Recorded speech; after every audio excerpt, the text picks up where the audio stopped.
Hello, I'm Mary Ruiz, President and CEO of Manatee Glens, and I'd like to introduce David Guth, who is CEO of Centerstone. We have a really important announcement to make today. Our organizations are affiliating.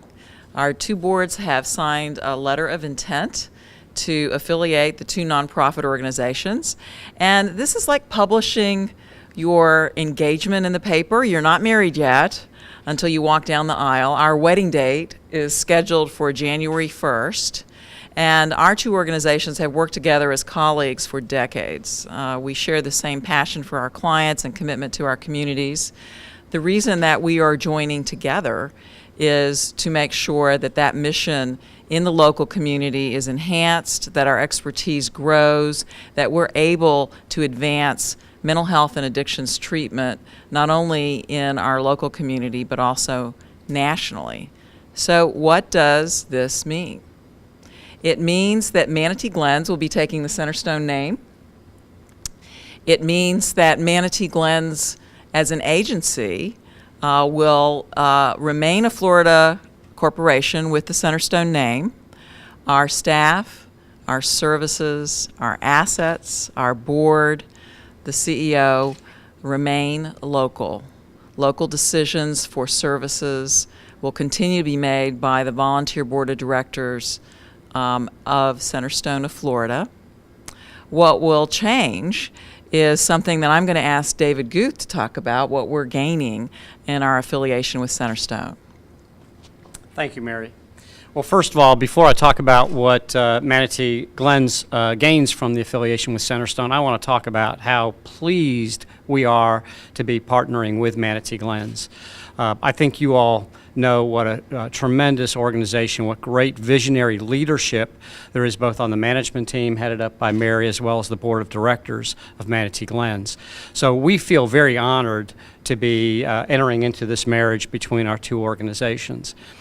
Now, a little bit about Centerstone. Centerstone is the result of a number of these marriages. This will be our 16th organization that is joining the Centerstone family. And much like Manatee Glens, what we have looked for in these marriages are organizations that have deep commitments to the people we serve and to the communities in which we serve them. So we look for organizations with those basic values, and then organizations with really great visionary leadership, such as Mary and her team. So we're very pleased about that. Together, we're able to do things that we couldn't do by ourselves. We will serve over 100,000 people collectively with over 3,000 of our professional staff members across the multiple states, out of, I think, 155 locations. Primary footprint being Florida, Indiana, Illinois, Tennessee, and a little toehold into Kentucky. Together, we are able to bring in new resources for our communities. This year, Centerstone, through bringing the resources together of all of our organizations, have been able to secure $26.2 million in new federal grant awards to programs and services across the footprint. We've also been able to develop some very innovative technologies. As Mary is very often saying, the world of healthcare is changing dramatically, which means there are wonderful opportunities to ever increase and improve the strategies we have to help the individuals in our community reach help and reach recovery. So I'll turn it back over to you, Mary. Well, we want to unveil the Centerstone logo because that will be our new name. So here we go. It's still blue. Yes, or as some people have said, well, who asked who first? I asked David first. True. Because the Manatee Glens Board of Directors has been looking at how can we grow and survive and thrive in the changing national healthcare market. And the answer was, we're too small. We're 29 million. That is big in nonprofit terms. It's incredibly small in healthcare terms. And so we were looking for an affiliation that would help us have a bigger infrastructure and a bigger footprint. When we looked around the state of Florida, we thought maybe we should raise up our sights to something national. David and I have known each other as colleagues for over 20 years and watching each other's success grow. And so it was natural because I do know that our two organizations share a culture and a passion for what we do that is very similar. So the idea came about because our board had the vision of knowing that we were too small, and then how can we preserve the best things about Manatee Glens and have the best of both worlds, size and local governance of services. And the Centerstone model was the answer. And I had known about this model. It made the most sense to me. We did not want to go with a for-profit because that is a very different model. That is about serving stockholders, not serving community. And so we wanted to stay with a nonprofit partner. So thanks for the question. Very good question. That's a great question, and we both have aspirations of what our organizations can bring to each other. We're very interested in Centerstone's model for providing primary care and behavioral health in the behavioral health clinic. That's very best practice for our clients. Our clients often suffer from very serious health challenges. It's hard for them to go here and there. So we're very interested in that integrated model. We're very interested in Centerstone's technology-assisted care. They have online substance abuse treatment support, which is very attractive to us. And I'll let David talk about what his aspirations for change are on the other side. So in all of this, I know it's an overused term, but you always look for 1 + 1 = 3. And we mentioned that that's been the result with bringing together our resources around the federal grant activities. But it goes well beyond that. As Mary and I and our teams and our boards have come together, we have some very definite aspirations as to where we're going to see the ongoing benefits from bringing our organizations together. But I'll tell you that even with the planning that we have, there are going to be other benefits that we haven't even thought about. We've discovered that every time. So from our perspective, we're looking at just the tremendous competency that Manatee Glens brings in the area of inpatient and the hospital without walls model that they've built and the residency program. These are all really important services nationally. As Mary said, we're looking forward to collaborating together around implementing best practice around integrated care. The field is also just awash today with new technologies. Even if you just think about all the proliferation of apps, yeah, and so for not only for the public but for the practitioner community, it is overwhelming. What's good, what's not, what needs to be used in what combination. So the pooling of our resources has enabled us to develop the Centerstone Research Institute. And that organization doesn't work in isolation. They work in partnership with all of the Centerstone organizations to vet and the best practices, whether they're technologies, treatments, different strategies, and to work with the program leadership around how to advance the adoption of those technologies across our system. And by the way, as we look to advance that, it's not just for Centerstone. We really look to help develop strategies so we can advance the entire field. Because in the end, we're committed to our communities, but we're also really committed to elevating access and recovery practices all across this country. Mary likes to talk about the fact that as she was going through her due diligence on this, she knows a lot of the CEOs of the predecessor organizations, that many of them were with Centerstone. Some have moved on to other opportunities, and Mary did her homework and called all those folks. Because we are marrying organizations, neither one is acquiring the other party, there's no acquisition debt. So our strategy is to absolutely retain the leadership, the staff, the board members, and the volunteers. We all work really hard to get good, high quality, highly committed, highly engaged individuals at the staff and at the volunteer level. So we work real hard during the affiliation to keep those folks with us. I think Mary said that as she talked to everybody, out of the 16 affiliations that now Manatee Glens will represent, that have spanned actually 16 years, I think we were looking at, there have been 2 positions that were layoffs in the history of that. So today we are with Manatee Glens 3,000 employees. We are working every day on how to engage additional great staff and keep them trained and committed to the mission that we're all working on. So you may want to say more on that. So what I told the staff this morning as I was making these announcements is that clinical staff are retaining their jobs, their salary, their supervisor, their clients, their services, their programs, their buildings, their board, and their leadership team. We call that keepers. The finders are all the things that we've been talking about today, the grantsmanship.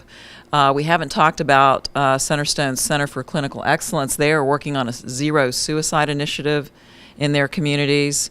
The technology, the data analytics, the grant writing, the Centerstone Foundation, those are the finders. So we really are adding to our expertise and our capabilities. We are not taking away from our services, and over time, our aspiration is those services will grow through that affiliation. So it's a very different when nonprofits affiliate versus for-profits merging. And I think it's good to ask questions about that because they're very different kinds of initiatives with very different results. They're going to notice the name is changed on the door. That really is it for them until some of these benefits come home and then they see expanded services and new programs and new capabilities. We are going to put out letters for our clients as they come in to see us starting Monday to explain it to them. But I think our clients have learned, because there have been many, many changes at Manatee Glens over the years. They have come to expect that we will change for the better. But for the client experience, it's still their physician, it's still their counselor, it's still their case manager. It's the place they're used to going to. And so I'm pleased that we can bring so many resources to bear to the local community with so little disruption. We're really pleased to be able to implement this model because that is its strength. There's very little disruption for the clients. Mary referenced the Zero Suicide Initiative, and again, this is a family of organizations that have very similar values. So I don't think it would surprise anybody that one of the initiatives that everybody was committed to was zero suicide. The best practice in our field for many decades has been if somebody commits suicide, you try to make sure you haven't done something wrong. Well, for us, that's not enough. We want to figure out exactly how we can intervene effectively on the front end and prevent every single suicide. We have an extremely low suicide rate. That's not good enough because every person that takes their life, that's not only a life lost, it has such ripple effect impact on their family and on their community. So that's something we've worked together on, and the Research Institute helps connect our clinical teams with the best practices, the emerging research and technologies that are available across our field. Military service. Well, that's another great example. I think you all are very aware, particularly we were talking earlier about the high concentration of particularly veteran populations in this county. I was meeting with our military services board yesterday. We had an all-day board meeting, and the vice chairman of that board is retired Lieutenant General Hugh Smith, and he said as I was coming south, he said, "Now you know Bradenton, super high concentration of veterans." And what we all became aware of a number of years ago was the just devastating suicide rate among not only our veterans but our active duty personnel. For the first time in U.S. history, we had men and women in uniform taking their lives at a higher rate than even the rest of the population. That's never happened in the history of the United States. And even while we were actively at war in two theaters, we were still losing more of those folks to their own hand than we were to enemy combatants. And we said, well, it's unacceptable. I think I'm talking for all of us when I say the idea that folks that have put their lives in harm's way, and on behalf of all of us, the fact that they should die from what is a preventable condition is something that we all have to take to heart. So we actually, one of the affiliations was bringing in an organization that had a special focus on military services.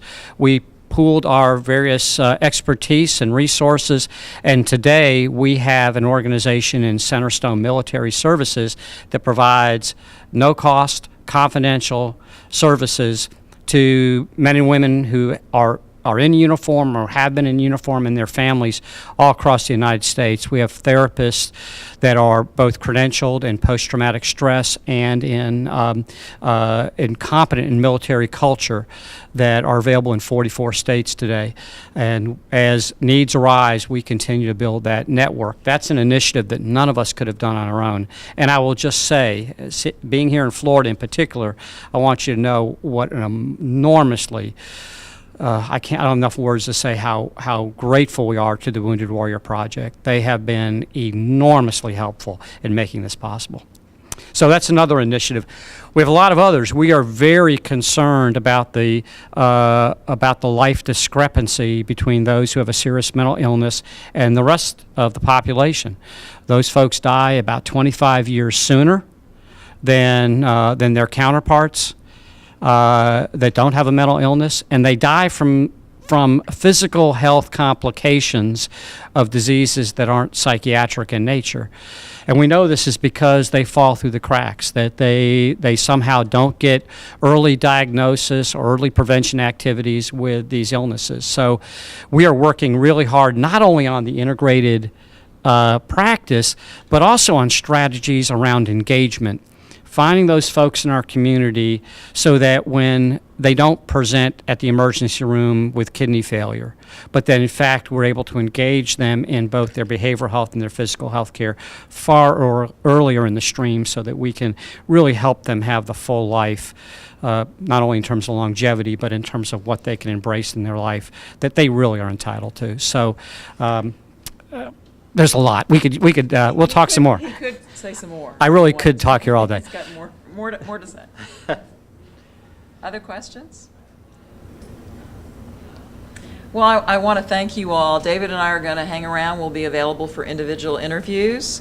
And so please stick around. And there is refreshments over here, cookies and some iced tea and water. So make yourselves at home.